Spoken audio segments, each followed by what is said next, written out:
Hello students. आज हम लोग फिर से लाइट में रिफ्रैक्टिव इंडेक्स का टॉपिक पे आ गए हैं और रिफ्रैक्टिव इंडेक्स पढ़ने के बाद हम लोग को जिसमें सबसे ज़्यादा प्रॉब्लम होता है रिफ्रैक्टिव इंडेक्स का न्यूमेरिकल करते वक्त, उसे अब हम लोग को करना है। यानी इससे पिछले लेक्चर में हम लोग एक न्यूमेरिकल कर लिए थे, एक फाउंडेशन ले लिए थे, एक बेसिक ले लिए थे। तो आइए हम लोग आज न्यूमेरिकल को स्टार्ट करते हैं। कम से कम 4-5 न्यूमेरिकल्स हम लोग करेंगे हर टाइप का, जिससे आपका बोर्ड में क्वेश्चन छूट ही नहीं सकता है। तो आइए हम लोग स्टार्ट करते हैं फर्स्ट क्वेश्चन को। फर्स्ट क्वेश्चन हमारा बोला गया है the speed of light in medium one. ये मीडियम वन क्या है, मीडियम टू क्या है, इसके बारे में हम लोग बात कर चुके हैं। Speed of light in medium one is 2.5 into 10 पे पावर 8 मीटर पर सेकेंड। यानी एक स्पीड मीडियम वन का हमें पता चल गया। दूसरा, the speed of light in medium two is 1.5 into 10 पे पावर 8 मीटर पर सेकेंड। दूसरा स्पीड भी पता चल गया, मीडियम टू में कितना स्पीड है। तो बोल रहा है कि what will be the refractive index of N12। यानी ये क्या बोल रहा है हम आपको बता रहे हैं। ये बोल रहा है कि एक लाइट रे है, ऐसे आ रहा है और यहाँ पे एक नॉर्मल बना, ये सभी को पता है, ये उसका बाउंड्री है। ये मान लीजिए कि मीडियम वन था और ये आपका नॉर्मल था और ये आपका मीडियम टू था। तो इसमें ये क्वेश्चन बोल रहा है हमारा कि लाइट रे का जो स्पीड है मीडियम वन में वो इतना है और मीडियम टू में जब लाइट रे आया तो उसका स्पीड इतना हो गया। ठीक, तो बोल रहा है रिफ्रैक्टिव इंडेक्स बताइए मीडियम वन का विथ रिस्पेक्ट टू टू। ध्यान दीजिएगा, refractive index of medium one with respect to two. यानी वन जो है, वन ये कितना गाढ़ा है as compare to medium two, ये पूछ रहा है बात। अब गाढ़ा में ज्यादा भी हो सकता है, कम भी हो सकता है। तो एक फॉर्मूला हम लोग पढ़े थे, refractive index of medium two with respect to one equal to refractive speed of light in medium one, speed of light in medium one divided by speed of light in medium two. मतलब ये formula हम क्या पढ़े थे कि अगर कभी भी रिफ्रैक्टिव इंडेक्स मीडियम टू का निकालना हो वन के रिस्पेक्ट में, तो फिर स्पीड ऑफ लाइट को उल्टा उल्टा रखेंगे। टू का निकाल रहे हैं पहले वन के रिस्पेक्ट में, तो फिर स्पीड ऑफ लाइट वन का ऊपर लिखेंगे और टू का नीचे लिखेंगे। तो इसमें क्या है, रिफ्रैक्टिव इंडेक्स ऑफ वन का, तो फिर speed of light medium two का ऊपर हो जाएगा और मीडियम वन का नीचे हो जाएगा। ये फॉर्मूला एकदम याद रखिएगा आप। रिफ्रैक्टिव इंडेक्स कभी भी मीडियम टू का निकालेंगे वन के रिस्पेक्ट में, तो स्पीड ऑफ लाइट को उल्टा उल्टा रखेंगे। यानी speed of light medium one का ऊपर और मीडियम टू का नीचे, और निकल रहा है रिफ्रैक्टिव इंडेक्स टू का। तो इसमें क्या होगा, तो आइए अब हम लोग इसमें देखते हैं कि इसमें आखिरकार क्या होता है। तो इसमें क्या बोल रहा है, नंबर वन में refractive index medium one with respect to two. यानी यहाँ पे हम क्या लिखेंगे, पहले तो गिवन डाटा लिख लीजिए जो बहुत अच्छा रहेगा। गिवन डाटा में क्या है कि मीडियम वन में स्पीड का लाइट यानी V1 का वैल्यू दिया है आपका 2.5 इंटू 10 पे पावर 8 मीटर पर सेकेंड। उसके बाद आपको V2 भी दे दिया मीडियम टू में, कितना 1.5 इंटू 10 पे पावर 8 मीटर पर सेकेंड। अब हमें निकालना क्या है, नंबर वन यानी refractive index of one with respect to two. तो इसका फॉर्मूला लिखेंगे हम, क्या लिखेंगे, speed of light in medium two divided by speed of light in medium one. Refractive index one का निकल रहा था तो स्पीड ऑफ लाइट टू का ऊपर आ गया, जब टू का निकलेगा तो वन ऊपर आ जाएगा V1। तो ये चीजें याद रखिएगा। ये क्या है आपका, ये फॉर्मूला है। अब इसको पुट कर दीजिए आप, V2 का वैल्यू कितना है 1.5 इंटू 10 पे पावर 8 मीटर पर सेकेंड डिवाइडेड बाई V1 का वैल्यू कितना है 2.5 इंटू 10 पे पावर 8 मीटर पर सेकेंड। ये मीटर पर सेकेंड तो कट गया, ये 10 पे पावर 8 10 पे पावर 8 भी कट गया, बचा क्या 1.5 2.5। तो हम बोल रहे हैं आपको ये डेसिमल से डेसिमल उड़ गया, खत्म हो गया। तो ये बच गया 15/25। 5 से इसे काट दीजिए, 5 3 जा 15 और 5 5 जा 25। ये आपका निकल करके आ गया रिफ्रैक्टिव इंडेक्स। और रिफ्रैक्टिव इंडेक्स सभी को पता है कि ये यूनिट लेस क्वांटिटी, इसके पास कोई यूनिट नहीं होती। तो इसके पास जब कोई यूनिट नहीं होता है, रिफ्रैक्टिव इंडेक्स यूनिटलेस है, तो इसका आंसर यहीं पे हम क्या लिखेंगे 3/5। तो ये 1 का निकला। अभी ये कितना का निकला? इसका रिफ्रैक्टिव इंडेक्स 1 का।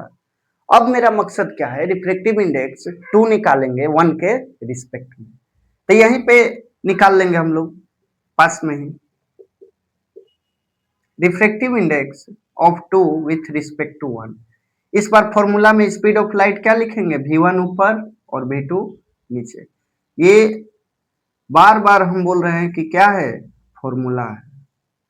ये क्या है? फॉर्मूला है।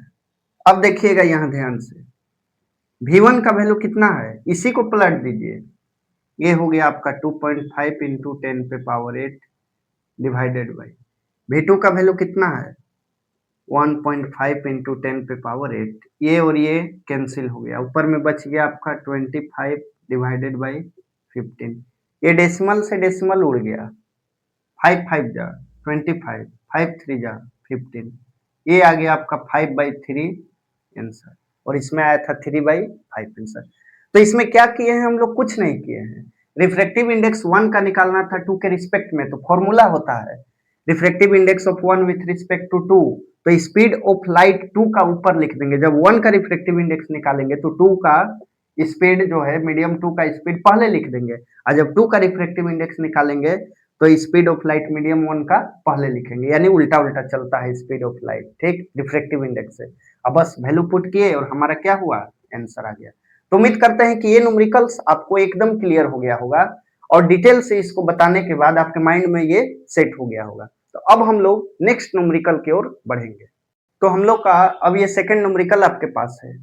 ये क्वेश्चन क्या बोल रहा है हमारा कि refractive index of A is 3/5, यानी रिफ्रैक्टिव इंडेक्स का कोई मीडियम है, मतलब ए नाम का, उसका कितना है? 3/5 है रिफ्रैक्टिव इंडेक्स। और कोई मीडियम है बी नाम का, जिसका रिफ्रैक्टिव इंडेक्स कितना है? 2/5। तो बोल रहा है what is the refractive index of A with respect to B. बहुत आसान क्वेश्चन है, ऐसा क्वेश्चन कई बार पूछा गया है बोर्ड्स एग्जाम में। मतलब इसको कुछ नहीं करना है, ये वन लाइनर क्वेश्चन है। ये रिफ्रैक्टिव इंडेक्स पूछ रहा है ए, रिफ्रैक्टिव इंडेक्स ए, जिसका रिफ्रैक्टिव इंडेक्स निकालते हैं उसे हम कहाँ लिखते हैं? पहले लिखते हैं विथ रिस्पेक्ट टू बी, और वैल्यू दिया हुआ है ए का और बी का। तो अब इसको क्या करना है? Refractive index A divided by refractive index of B. किसका निकाल रहे हैं? ए का निकाल रहे हैं। स्पीड ऑफ लाइट से यहाँ कोई रिलेशन नहीं है। स्पीड ऑफ लाइट रहता तब तो फिर उल्टा उल्टा लिखते, ठीक, लेकिन स्पीड ऑफ लाइट का कोई जिक्र यहाँ पर हुआ ही नहीं है। तो refractive index of A with respect to B equal to refractive index of A with respect to B equal to, A का वैल्यू भर दीजिए, अब क्या है? 3/5, और बी का कितना है? 2/5 है। अब इसको, ये तो मैथ का चीजें है, अब इसमें करना ही क्या है? 3/5, और ये क्या होता है? पलट जाता है, यानी 5/2। तो ये 5 से 5 हो गया कैंसल, और बचा आपका 3/2। 3 को 2 से जब डिवाइड देंगे हम लोग तो कितना आता है? ये पूरा दुनिया जानता है कि 1.5 आता है। और रिफ्रैक्टिव इंडेक्स एक यूनिट लेस क्वांटिटी है, सो यहाँ पर उसका यूनिट नहीं है, यानी 1.5 is the right answer for this question. कितना आसान क्वेश्चन था, एक बार आप माइंड में सेट कर लीजिए। हर टाइप का क्वेश्चन करेंगे हम लोग, जितने वैरायटी का क्वेश्चन लगभग में आ सकता है। तो ये क्वेश्चंस आप एक बार नोट कर लीजिए, और उसके बाद अब हम लोग नेक्स्ट क्वेश्चन की ओर आगे बढ़े। हम लोग का ये बड़ा ही अच्छा क्वेश्चन आ गया, मतलब यहाँ से क्वेश्चन का कुछ वैरायटी अब चेंज होगा। जिस टाइप का क्वेश्चन हम लोग किए 2 क्वेश्चन, उस टाइप का क्वेश्चन आपका एग्जाम में आता है, स्ट्रेट फॉरवर्ड पूछ लिया जाता है। अब ये क्वेश्चन भी आपका एग्जाम में रिपीटेड क्वेश्चन है, बस डिजिट बदला रहेगा आपका। तो पहले तो आपको कुछ यहाँ पर वैल्यू याद रखना होगा, तो उस पर अभी मत आइए, फिलहाल हम क्वेश्चंस को यहाँ पर देखते हैं। क्वेश्चंस हमारा बोल रहा है कि if the angle of incidence is 60 degree, ठीक, and the angle of refraction is 30 degree, then find the refractive index of that medium. एक रिफ्रैक्टिव इंडेक्स का हम लोग फॉर्मूला पढ़े थे, यानी एन, एन के जगह रिफ्रैक्टिव इंडेक्स भी लिख दे तो कोई दिक्कत नहीं है। एन इक्वल टू पढ़े थे sine I divided by sine R, ये फॉर्मूला हम लोग पढ़े थे। ये कहीं बाहर से नहीं आया है, ये क्या है हमारा? ये हमारा फॉर्मूला है। अब रिफ्रैक्टिव इंडेक्स पूछ रहा है इस मीडियम का, ठीक है। बोल रहा है कि एक लाइट रे इंसिडेंस हो रहा है एंगल 60 डिग्री पर, और इंसिडेंस होने के बाद जब मीडियम 2 में जा रहा है तो रिफ्लेक्ट कर रहा है 30 डिग्री पर, तो बोल रहा है कि रिफ्रैक्टिव इंडेक्स क्या होगा उस मीडियम का। तो ये फॉर्मूला लगाएंगे sine I by sine R. हम इस फॉर्मूला को क्यों लगाएं, क्योंकि यहाँ पे एंगल का मामला है, यहाँ पर स्पीड ऑफ लाइट से कोई मतलब नहीं है।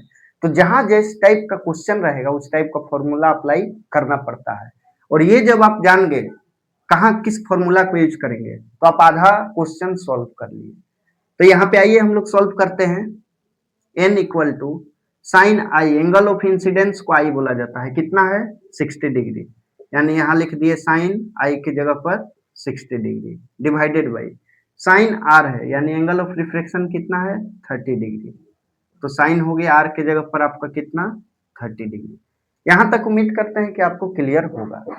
अब next step n equal to sine 60 degree, यहाँ पर कुछ आपको वैल्यू याद रखना होगा। क्लास 10th में आप तो मैथ में पढ़िएगा ही इस वैल्यू को, लेकिन फिर भी कम से कम 2 4 5 आप अगर याद कर लिए तो आपका काम हो जाएगा।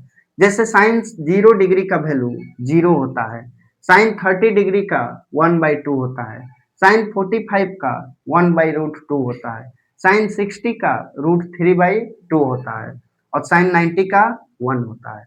तो आपको क्या करना है, साइन 60 डिग्री का वैल्यू कहाँ पर है, तो √3/2। तो साइन 60 के जगह पर आप लिखिए √3/2, फिर ये डिवाइड, ये वाला डिवाइड है। साइन 30 डिग्री, साइन 30 डिग्री का वैल्यू 1/2, कितना होगा 1/2।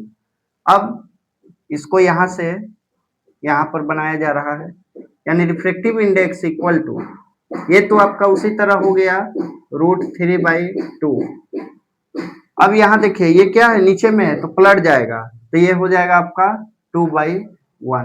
तो ये 2 से 2 क्या हुआ, कैंसिल हो गया। ये कैसे पलट जा रहा है, ये मैथ का चीज है, बेसिक चीज है, क्लास 6 में आप पढ़े होंगे। रिफ्रैक्टिव इंडेक्स इक्वल टू, ये हो गया आपका √3, नीचे 1 है, लिखे ना लिखे उससे कोई फर्क नहीं पड़ता है। अब थोड़ा जो अच्छा बच्चा रहेगा √3 का वैल्यू तोड़ करके लिख देगा, 1.7 कुछ करके आता है आपका। रिफ्रैक्टिव इंडेक्स यूनिटलेस क्वांटिटी है, इसलिए इसमें कोई यूनिट हम यूज नहीं करेंगे। तो ये न्यूमेरिकल्स को आप ध्यान से देखिए, और इस वैल्यू को आपको याद रखना ही पड़ेगा, दूसरा कोई उपाय नहीं है। अब इसमें हम किए क्या, एक फॉर्मूला यूज किए, refractive index equal to sine I by sine R, उसका वैल्यू को भरते गए और बस कैलकुलेशन कर दिए। तो उम्मीद करते हैं कि ये क्वेश्चंस आपको एकदम अच्छे तरीके से क्लियर हो गया होगा, और इसके बाद अब हम लोग इसी वैरायटी का एक सेम क्वेश्चंस लेकर के फिर से आएंगे अभी, ठीक। तो आपके सामने ये नेक्स्ट क्वेश्चन है हमारा, क्वेश्चन नंबर 4। ये भी बहुत अच्छा क्वेश्चन है, ये क्वेश्चंस भी आपका बोर्ड एग्जाम में आया हुआ क्वेश्चंस है, मतलब इस फॉर्मेट से आया हुआ है। तो क्वेश्चंस क्या कर रहा है हमारा, the refractive index of a medium is √2, मतलब इस बार रिफ्रैक्टिव इंडेक्स का वैल्यू दे दिया, बातों को कैच कीजिएगा।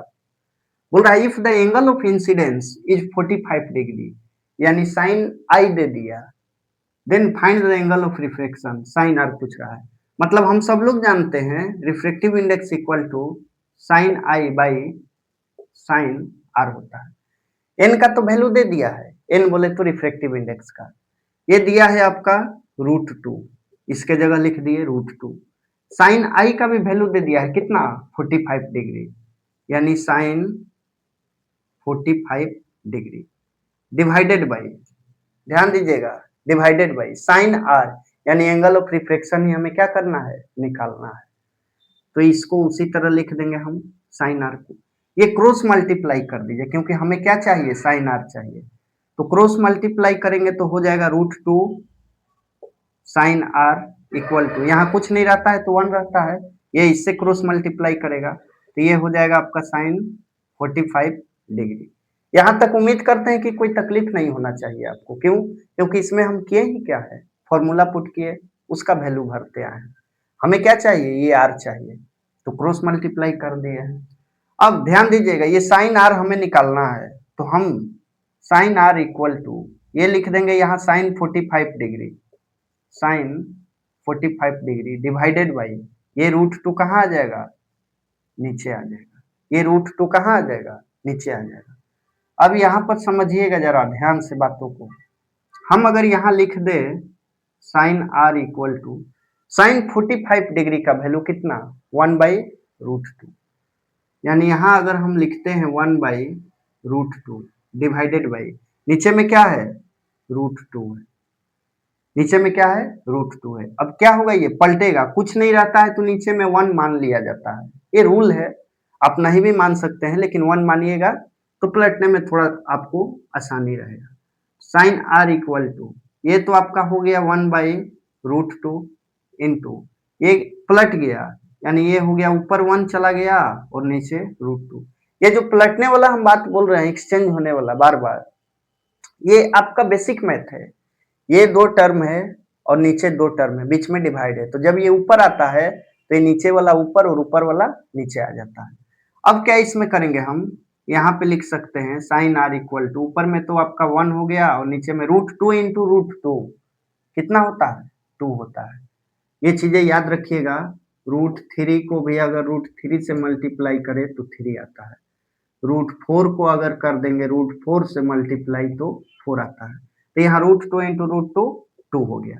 अब हम आपसे ये पूछना चाह रहे हैं कि साइन में 1/2 कितने डिग्री का वैल्यू था, साइन में 1/2 कितने डिग्री का वैल्यू था 30 डिग्री, यानी साइन r इक्वल टू 1/2 के जगह 30 डिग्री और r का वैल्यू यानी angle of reflection sine 30 degree is the right answer. देखिए कितना अच्छा क्वेश्चन था, एक बार इस क्वेश्चन को आप ध्यान से देखिए, कितना अच्छा क्वेश्चन था। इसमें इस बार एंगल ऑफ रिफ्लेक्शन निकालना था, फॉर्मूला वही सेट हुआ, बस क्रॉस मल्टीप्लाई करके और हम वहां से आकर के फिर यहाँ पे कैच किए कि साइन में ये जो 1/2 है हमारा, ये 1/2 कितने के वैल्यू के बराबर होता है 30 डिग्री, तो ये आंसर आ गया आपका कितना 30 डिग्री। तो ये क्वेश्चंस यहाँ तक करने के बाद उम्मीद रखते हैं आपसे हम कि आपका न्यूमेरिकल क्वेश्चंस का एक बेसिक एक फाउंडेशन डेवलप हो गया होगा। अब आप एग्जाम में इस टाइप का क्वेश्चंस आने पर करार कर लीजिएगा, आसानी से लगा लीजिएगा, लेकिन आपको ये चीजें याद रखना पड़ेगा, ठीक। तो अब हम लोग आगे टॉपिक की ओर बढ़ते हैं। अब हम लोग एक बहुत ही बेहतरीन टॉपिक की ओर आ गए हैं और जिसका नाम है लेंस। मतलब अब यहाँ से हमारा एक नेक्स्ट पढ़ाई शुरू हो जाता है और ये हमारा लास्ट है इस चैप्टर का, फिर हमारा लाइट खत्म हो जाएगा। लाइट बहुत बड़ा चैप्टर था, एक तो रिफ्लेक्शन पढ़े हम लोग मिरर वगैरह का, अब लेंस पढ़ेंगे। लेंस में 2 टाइप का लेंस है, फिर इसका इमेज फॉर्मेशन पढ़ेंगे, फिर इस पे न्यूमेरिकल करेंगे और तब ये हमारा जा करके एंड हो जाएगा चैप्टर। तो आइए स्टार्ट करते हैं हम लोग कि लेंस आखिरकार में क्या होता है। तो लेंस का यहाँ डिफिनेशन आप देख पा रहे होंगे, 2 स्फेरिकल रिफ्लेक्टिंग सरफेस अगर बॉन्डेड होगा एक साथ तो उसे हम लेंस कहते हैं। मतलब कोई भी 2, कम से कम कितना 2, और वो स्फेरिकल होना चाहिए, वो कैसा होना चाहिए स्फेरिकल, और रिफ्रेक्टिंग सरफेस होना चाहिए, यानी जिससे लाइट पास हो और बेंड भी करे। अगर वो दोनों चीज आपस में बॉन्ड हो जाए तो उसे हम क्या बोलेंगे लेंस बोलेंगे। ये चीजें उम्मीद करते हैं कि आप समझ गए होंगे कि लेंस क्या होता है। तो कोई भी 2 स्फेरिकल रिफ्लेक्टिंग सरफेस है और वो बॉन्डेड है आपस में तो उसे हम लेंस कहते हैं। जैसे देखिए ना, ये एक स्फेरिकल पार्ट है, ये कहीं ना कहीं एक स्फेयर का ही पार्ट है और इसमें से लाइट को हम अगर पास कराएंगे तो लाइट पास होगा बेंड करके। ध्यान दीजिएगा, लाइट पास होगा थोड़ा बेंड करके, यानी एक तो स्फेरिकल पार्ट था, दूसरा रिफ्लेक्टिंग पार्ट था, यानी लाइट को क्या किया बेंड किया, तो हम बोले कि ये रिफ्लेक्टिंग भी किया। तो ये तो एक हुआ और इसी के साथ और एक ऐसे हम जोड़ दें तो ये भी स्फेरिकल हुआ और कैसा हुआ रिफ्लेक्टिंग हुआ, तब हम इसे क्या नाम देंगे लेंस नाम देंगे। तो यहां से आपको क्लियर हो गया होगा एकदम कि लेंस हमारा क्या है, और ये डिफिनेशन को भी आप याद कर सकते हैं कि what is lens. 2 spherical reflecting surface bonded with each other to form lens। Lens जो है जनरली 2 टाइप का होता है, जैसे मिरर में हम लोग 2 टाइप पढ़े थे, वही सेम फॉर्मेट है। लेंस हमारा एक होता है कॉन्वेक्स लेंस और दूसरा होता है कॉनकेव लेंस। एक होता है कॉन्वेक्स और दूसरा होता है कॉनकेव। मिरर और लेंस में बहुत कंफ्यूजन होता है, नाम उल्टा उल्टा रहेगा, डायग्राम उल्टा रहेगा, इसलिए इसको दिमाग में सेट कर लीजिएगा। कॉन्वेक्स लेंस का शेप ऐसा होता है, दिस इज कॉन्वेक्स लेंस। यानी कॉन्वेक्स लेंस वैसे लेंस को बोलेंगे हम लोग जो जो बीच में जो बीच में यानी मिडिल में क्या हो, ठीक हो, मोटा हो। ये देखिए बीच का भाग इसका करीब करीब यहाँ से यहाँ अगर लेंगे तो बीच में क्या है, मोटा है। और किनारे पर यानी एडजेस पे ये क्या हो, थिन हो। ये क्या हो, थिन है। तो उस टाइप के लेंस को क्या बोलेंगे, कॉन्वेक्स। क्योंकि कभी कभी कॉन्वेक्स लेंस का डिफिनेशन आ सकता है एग्जाम में, पूछा भी है कई बार कि कॉन्वेक्स लेंस हमारा क्या है। तो the lens which is thick यानी मोटा at the middle and thin यानी पतला एट द एड्ज यानी उसके किनारे पे।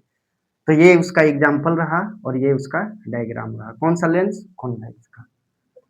अब दूसरी बात समझिएगा, दूसरी बात कि ये जो हमारा कॉन्वेक्स लेंस है ये जनरली दो टाइप का फिर से बट जाता है।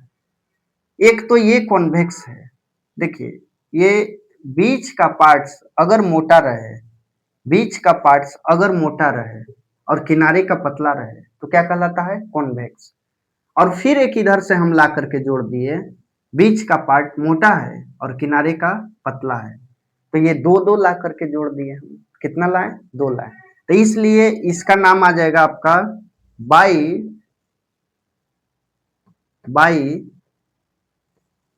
Convex lens. By convex lens क्यों, क्योंकि इसमें दो उभरा हुआ पार्ट है। यानी जो बल्ज आउट उभरा हुआ बाहर की ओर पार्ट होता है वो हमारा कॉन्वेक्स लेंस होता है। अब उसी को हम बोले कि बीच में मोटा होता है और किनारे में पतला होता है, ठीक। तो अब इसमें दो दो दिख रहा है आपको उभरा हुआ पार्ट, तो इसलिए इसको बोल दिए बाई कॉन्वेक्स लेंस। यानी ये जो कॉन्वेक्स लेंस है हमारा ये दो टाइप का आया। एक हो गया बाई कॉन्वेक्स यानी जो दोनों तरफ से हो कॉन्वेक्स, ये भी और ये भी। और एक हो गया प्लेनो कॉन्वेक्स, यानी ये जो डायग्राम आपको दिख रहा है इसका नाम है प्लेनो कॉन्वेक्स। इसका नाम है प्लेनो कॉन्वेक्स। ये प्लेनो कॉन्वेक्स क्यों नाम हुआ, क्योंकि एक भाग इसका क्या है, प्लेन है। ध्यान से देखिएगा डायग्राम में, ये एक भाग इसका क्या है, प्लेन है, और एक भाग क्या है, कॉन्वेक्स है। कॉन्वेक्स बोले तो उभरा हुआ, बल्ज आउट यानी बाहर की ओर निकला हुआ। तो एक भाग प्लेन है तो इसलिए इसको बोले प्लेनो, और एक भाग इसका कॉन्वेक्स है तो इसलिए बोले इसको कॉन्वेक्स।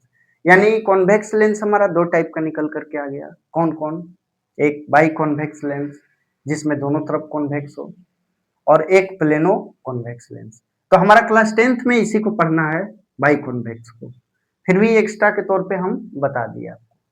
उसी तरह अब आ जाइए कॉन्केव लेंस का।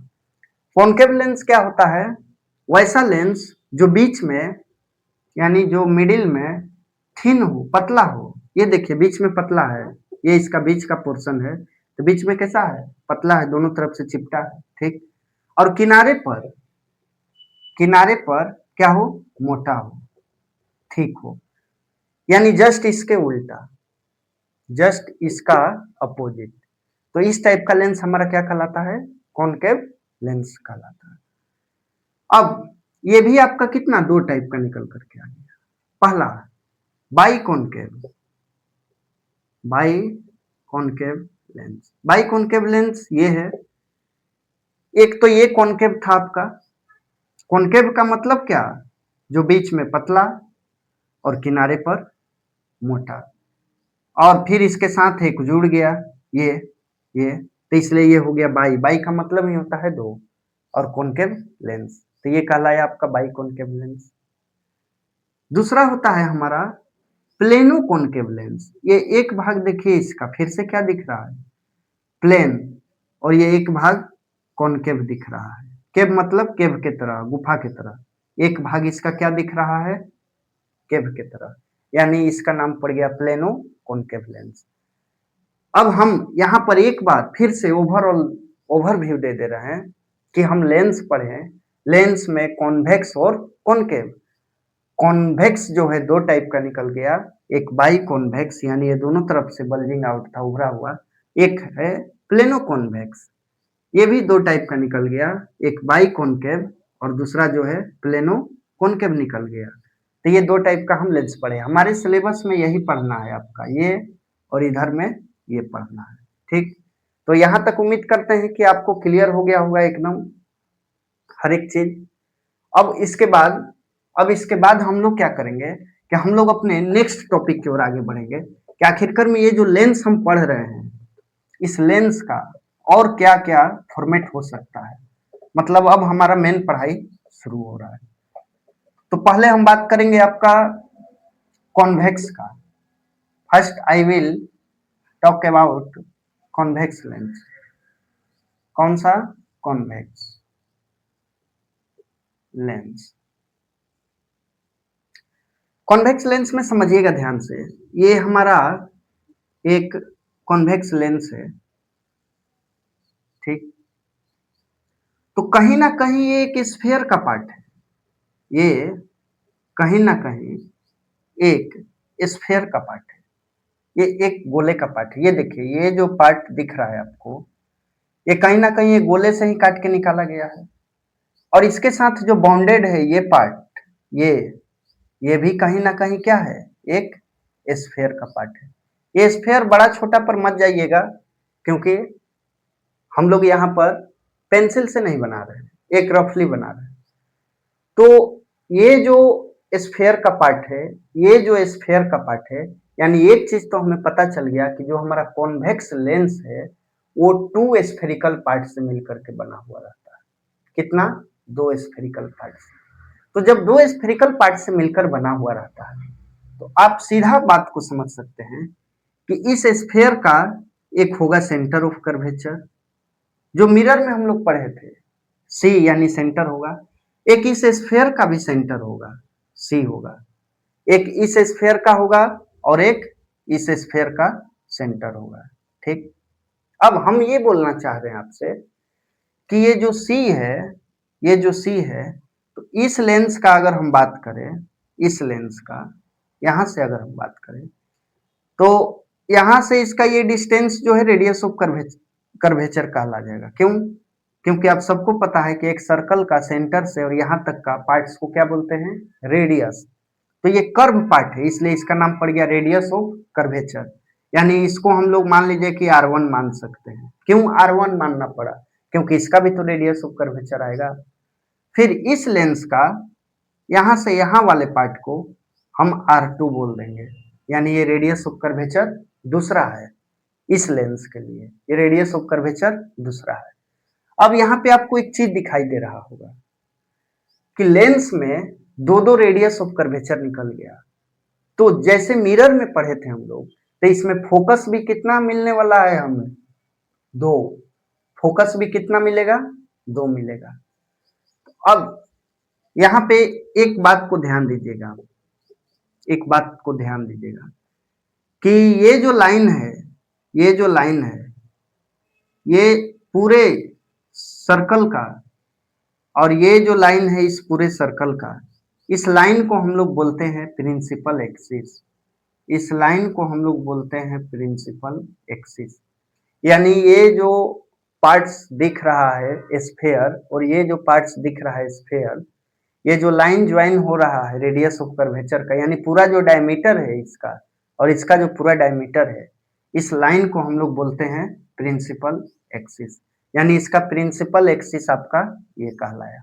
अब इस डायग्राम को थोड़ा और बदल करके हम देखते हैं, और तब आपको ये बातें और क्लियर हो जाएगा कि आखिरकार में इसमें क्या मामला है, मिरर के जैसा है या मिरर के जैसा दिखता है। हम यहाँ पर क्या बनाएंगे? लेंस पढ़ रहे हैं तो लेंस ही बनाएंगे। ये एक लेंस बना दिए। कौन सा लेंस? कॉन्वेक्स लेंस, ठीक। ये लाइन ध्यान दीजिएगा, ये एक लाइन बना दिए, ये एक लाइन बना दिए। इस लाइन का नाम हो गया क्या? Principal axis. इस लाइन का नाम हो गया प्रिंसिपल एक्सिस। ये एक स्फीयर है, इमेजिन करना होगा हम लोग को, और इसका एक स्फीयर है, ये इमेजिन करना होगा।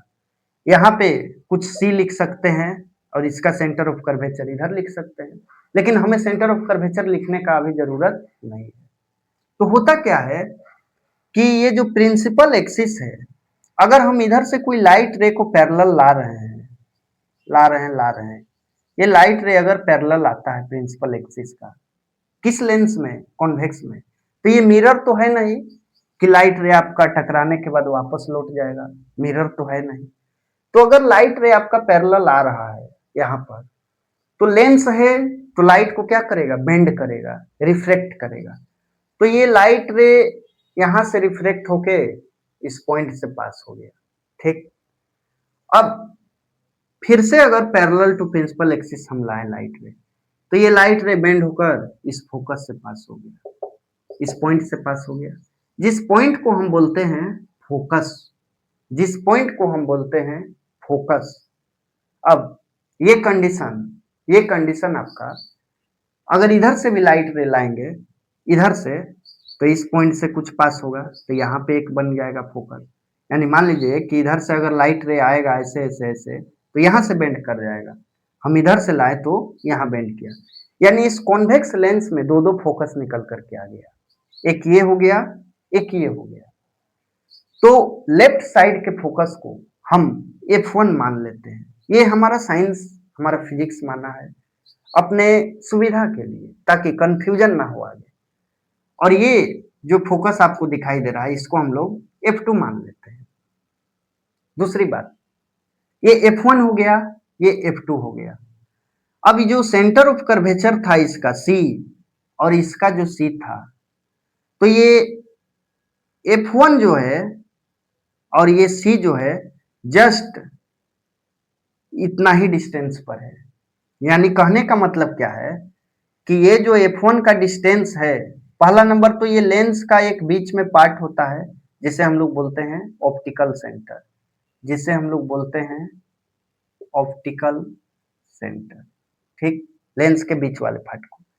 ये ऑप्टिकल सेंटर से जो F1 का डिस्टेंस है, जस्ट इसी का सेम डिस्टेंस F1 से C तक है। तो हम C बोलने के बजाय अगर 2F1 बोल दिए तो क्या प्रॉब्लम है? एक बार यहां देखिएगा, लेंस के बीच वाले पार्ट को ऑप्टिकल सेंटर बोलते हैं। ऑप्टिकल सेंटर से ये जो डिस्टेंस है ये फोकस कहलाया, यानी फोकल लेंथ, और सेम इतना ही डिस्टेंस सेंटर ऑफ कर्वेचर पे था। तो सेंटर ऑफ कर्वेचर को हम हटा दिए, और हटा करके हम इसी को 2F1 लिख दिए, तो कोई प्रॉब्लम आपको नहीं होना चाहिए। क्यों? क्योंकि सेंटर ऑफ कर्वेचर का हमें इसमें यूजेस नहीं है। अभी जब हम इमेज बनाएंगे, ऑब्जेक्ट को रख कर इन्फिनिटी पे रखेंगे, फिर यहाँ रखेंगे, वही मिरर वाला कंडीशन याद कीजिए, तो हमें C का कोई यूजेस ज्यादा नहीं आएगा, इसलिए हम इसे क्या मान लिए, 2F1। तो अगर ये F2 है, तो ये सेंटर ऑफ कर्वेचर के पास C को हम इरेज करके क्या 2F2 लिख सकते हैं, तो ये लिख दिए 2F2। यहां तक बातें उम्मीद करते हैं कि आपको क्लियर एकदम हो गया होगा। अब ध्यान दीजिएगा, सेम ऐसा ही कंडीशन इसका भी होता है, लेकिन इसका हम सेकंड पार्ट में पढ़ेंगे, पहले इसका हमें जानना है, ठीक, कि ये ऑप्टिकल सेंटर क्या है। तो लेंस का जो बीच वाला पार्ट है, मिडिल पार्ट, ये कहलाता है ऑप्टिकल सेंटर। फोकस क्या है, प्रिंसिपल एक्सिस के पैरेलल अगर लाइट रे लाते हैं, तो रिफ्लेक्ट करने के बाद लाइट रे जिस पॉइंट से जाता है उसी को हम क्या बोलते हैं, फोकस बोलते हैं, लेंस का मामले में। दूसरी बात, ये 2F1 क्या है, तो ऑप्टिकल सेंटर से F1 का जो डिस्टेंस है जस्ट उसी का डबल कर देंगे तो वो क्या कहलाएगा, 2F1। ऑप्टिकल सेंटर से जो F2 का डिस्टेंस है जस्ट उसी का डबल कर दिए तो क्या कहलाया, 2F2 कहलाया। अब कभी कभी इसमें एक बातें आता है अपर्चर का, कि अपर्चर क्या होता है। तो अपर्चर कुछ नहीं होता है, लेंस का जो हाइट है, यानी लेंस कितना बड़ा है, लेंस कितना बड़ा है, लेंस का हाइट कितना है, वही उसका अपर्चर कहलाता है। मान लीजिए कि लेंस का हाइट अगर कुछ 5 सेंटीमीटर है, फॉर एग्जाम्पल बोल रहे हैं, तो वो लेंस का अपर्चर कितना होगा, 5 सेंटीमीटर होगा। तो अपर्चर का मतलब होता है हाइट ऑफ लेंस। मिरर में भी अपर्चर वर्ड यूज हुआ था। मान लीजिए कि ये हम आपके पास एक मिरर बना दिए, ये कॉनकेव मिरर, तो इसका अपर्चर क्या होगा, ये जो मिरर का हाइट होगा इतना दूर, यही इसका अपर्चर। तो उसी तरह लेंस का ये क्या होगा, आपका अपर्चर होगा। तो उम्मीद करते हैं कि यहाँ तक बातें आपको एकदम क्लियर वे में माइंड में सेट हो गया होगा, क्योंकि बड़ा ही डिटेल तरीके से हम लोग बातें किए हैं। तो आज इस लेक्चर के लिए हम लोग इतना ही। नेक्स्ट लेक्चर में जब हम लोग मिलेंगे तो इसका इमेज फॉर्मेशन पढ़ने के साथ साथ न्यूमेरिकल क्वेश्चंस करेंगे और फिर ये हमारा चैप्टर समाप्त हो जाएगा। मतलब एक टॉपिक रह जाएगा वही यूजेस ऑफ लेंस, जो हम बातों बात में ही पढ़ लेंगे और फिर ये हमारा चैप्टर फिनिश हो जाएगा। तो आप सभी को तब तक के लिए thanks for watching this video.